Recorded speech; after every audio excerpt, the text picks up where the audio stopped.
Erev Tov Rabotai, we are continuing with our Mishna Yomi. Today's Mishnayot should be Le'ilu Nishma Neria ben Svetlana Aranbayev Minuchato Began Eden. Amen.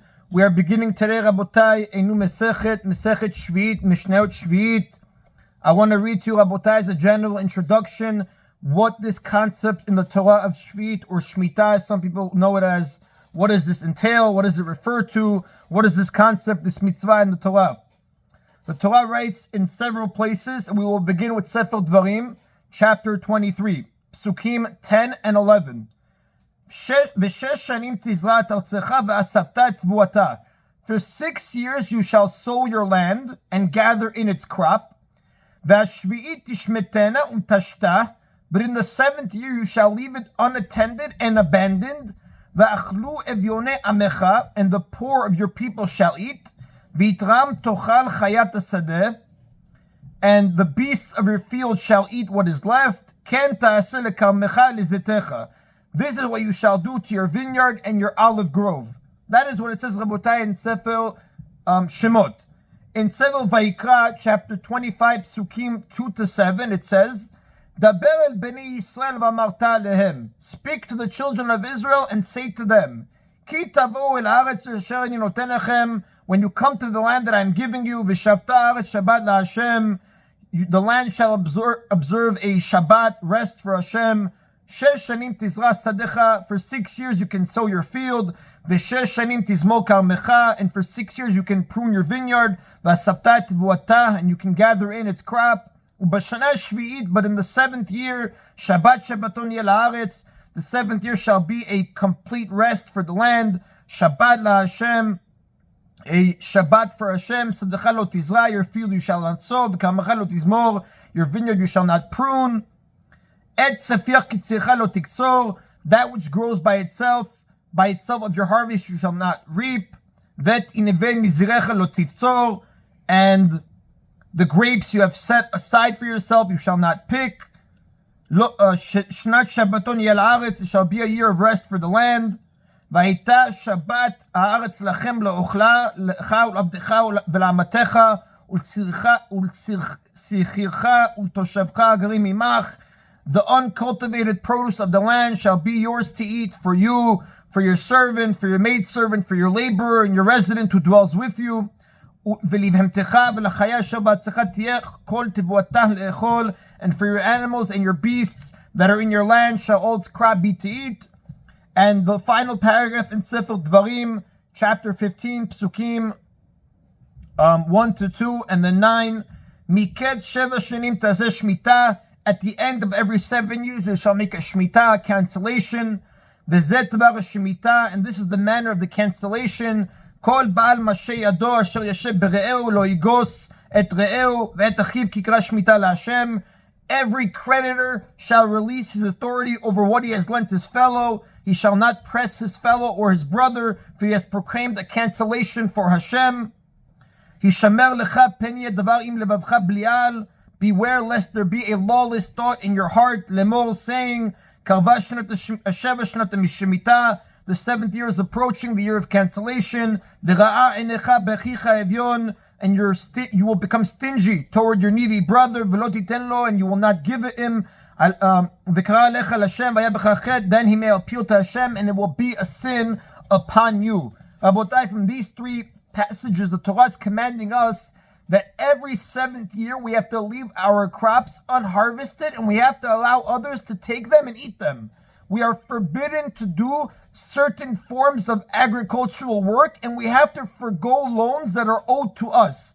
This year is called Sheviit, which literally means 7th. The 7th year is the rest year. Or Shemitah, which literally means to release or to cancel. That refers to releasing control of crops and debts. Right, the Sheviit is for not laboring in the field, and the Shemitah is the same concept, 2 different words. Shemitah is the release of the loans and the debts and the cancellation of the debts or release of the control of the crops. Now, the law involving the land and its produce applies to Eretz Yisrael, only in Eretz Yisrael, like most agricultural laws. But the laws regarding the loans apply outside of Eretz Yisrael as well. Now, Rabotai, we're going to see here many different things brought up in the Mishnah. what work is asur to do midoraita, what work is asur to do midrabanan. There are pre-Shemitah prohibitions as well. Even before the 7th year, before the Rosh Hashanah of the 7th year comes, there at least was, we're going to see in the Mishnah that there were certain prohibitions to begin plowing the field even before Rosh Hashanah. There is the concept that the Torah tells us it commands the owner of the land in which Shemitah produce is growing to give up ownership of the produce and let anyone enter his land to take it. How do we know? Because the verse in Sefer Shemot says, "Sheviit shmetena untashta," but in the 7th year you shall leave it unattended and harvested. If a person were to block access to the field by locking the gate, he has violated this commandment. However, once he opened the field to all the people, the owner is also allowed to take produce for himself.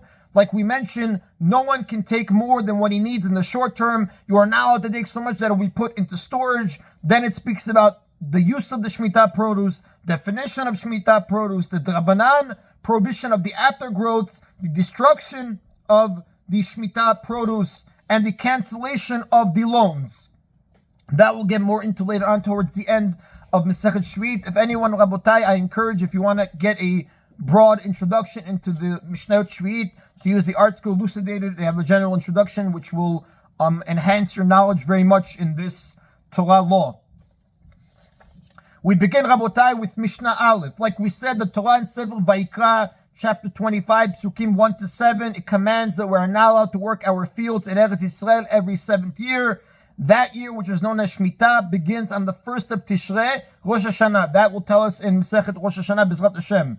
However, like we spoke about a few minutes ago, the prohibition to plow a field begins even earlier, at the end of the 6th year. Later on in Mishnah number 4, the Mishnah is going to quote a pasuk that teaches this law, but that pasuk is only the Isur, for that pasuk which teaches us the Isur midoraita to start plowing the field. That's only 30 days before Rosh Hashanah. The prohibition we're discussing in our Mishnah now is going to extend even for the longer time. That's going to be the Rabbanan in nature. And the Rab tells us in Moed Katan that the ruling in this Mishnah and in the Mishnah that are followed in Mishnah Dal, they're not the accepted halacha, because they were not accepted by Rabban Gamliel and his court.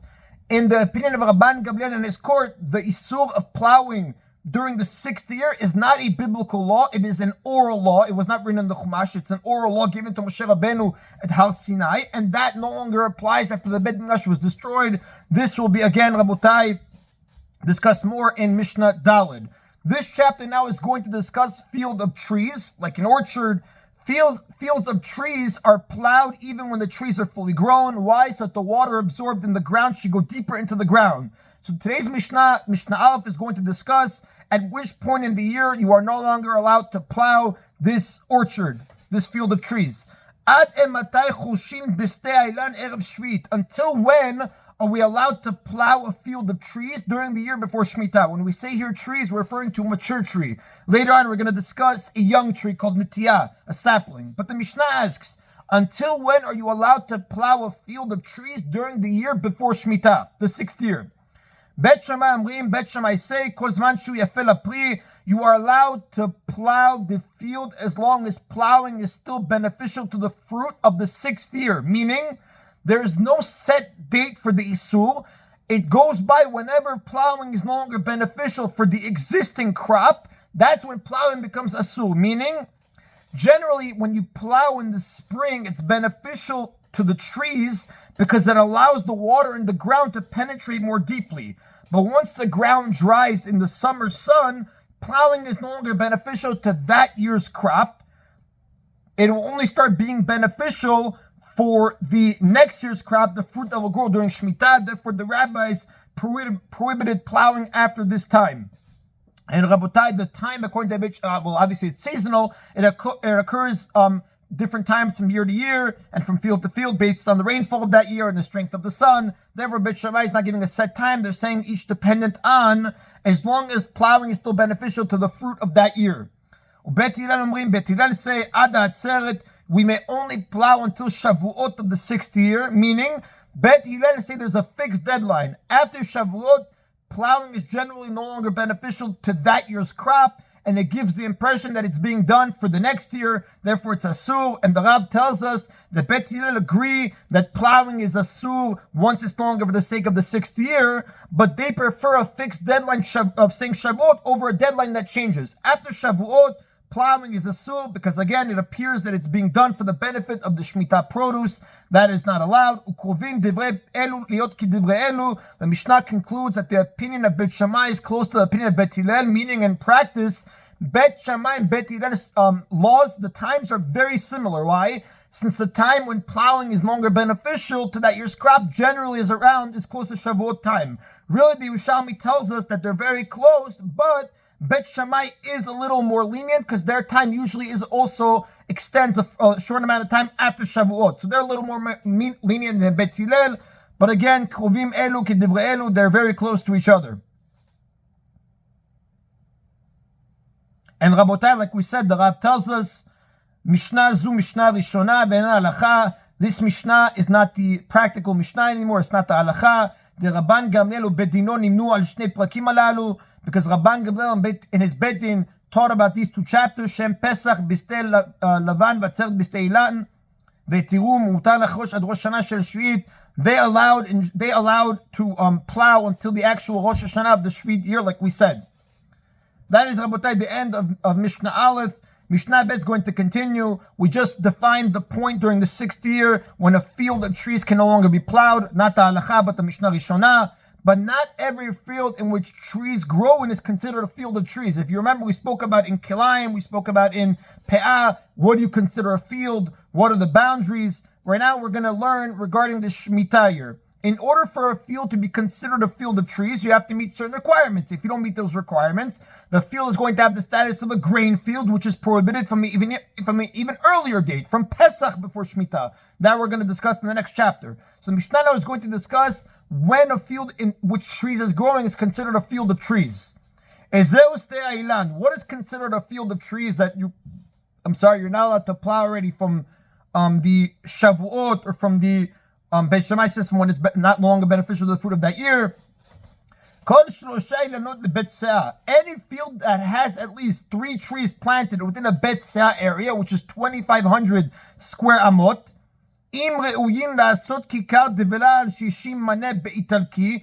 if each tree is fit to produce a block of pressed figs that weigh the equivalent of 60 Italian maneh, we can plow the entire Bet Seah for their benefit, even after Pesach, until the time that we said in the first Mishnah. Let us go back to explain now more the amounts. So we said, any field that has at least 3 trees planted within a Bet Seah, 2,500 square amot, approximately will come out to 6,200, from 6,200 to 9,675 square feet, which is 576 to 899 square meters. Now, the Mishnah teaches us that if a Bet Seah has 3 trees, the entire Bet Seah provides nourishment for the trees, and the entire Bet Seah is allowed to be plowed after Pesach. However, if the Bet Seah only has 1 or 2 trees, so you don't need the full Bet Seah for the nourishment of the trees, and therefore the field is not considered a field of trees. Therefore, the halacha in that case is that only a limited area around each tree can be plowed, like the Mishnah is going to say in the following case. Now, Rabotai, the Mefarshim do tell us, according to most opinions, each of the 3 trees can be located anywhere within the Bet Seah, even if they are clustered together. Nevertheless, they draw nourishment from the entire Bet Seah, but there must be space of at least 4 amot between them, like we're going to teach later on in Mishnah 5. So again, any field that has at least 3 trees, like we're going to see, they have to have a space of at least 4 amot between them within a Bet Seah, which is within 6,200 to almost 9,600, more than 9,600 square feet. If each tree is fit to produce a block of pressed figs, kika literally means a loaf, because dried figs generally be pressed together to form blocks that resemble loaves of bread. So again, if each tree is fit to produce a block of pressed figs that weigh the equivalent of 60 Italian maneh. Now, where do we get Italian from? The Rav tells us that the Mishnah is using the Italian maneh as a standard because its weight was identical to that of the coin used in the time of Moshe Rabbeinu. But for us to understand, a maneh is equivalent to 100 dinars, and the Italian maneh weighed the equivalent of 9,600 grains of barley. So, if based on the size and the strength of the trees, each tree could to produce enough figs that when dried and pressed together, they would weigh 60 maneh, which is about a total of 63 pounds, the surrounding Betzah would be considered a field of trees. Now, the next Mishnah is going to teach us that you don't actually have to, it's not necessary for the trees to actually produce this amount of fruit. It's allowed to plow even for a tree that produces no fruit, as long as the tree is large enough that it would produce the required amount if it were a fruit-bearing tree.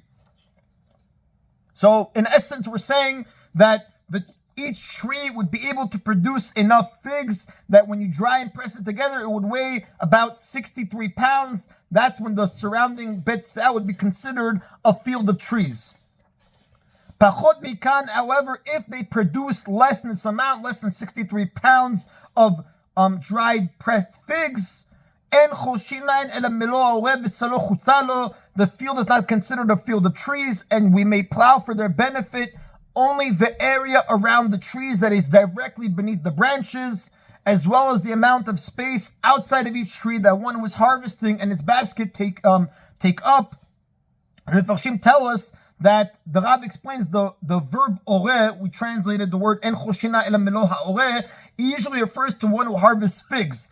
But, like the next Mishnah is going to tell us, this rule applies to all trees. Now, the area of the one who harvests figs in his baskets amounts to an additional 2 amot. So basically, if each tree is going to produce less than 63 pounds of dried pressed figs, you're only allowed to plow for the area around the tree that's directly beneath the branch, and up to 2 additional amot around it, because that's called the space outside of each tree that one who is harvesting in his basket take up. Once Pesach arrives, only this area would be around each tree can be plowed. The rest of the field can no longer be plowed, unless, again, you have these 63 pounds for each tree that it could produce dried figs when they're pressed together. Then you would revert back to Mishnah Aleph of Beit Shammai saying up until it's beneficial for that fruit, or Beit Hillel up until Shavuot. Again, Rabotai, like we said in the previous Mishnah, this is not the Halacha, this is Mishnah Rishonah.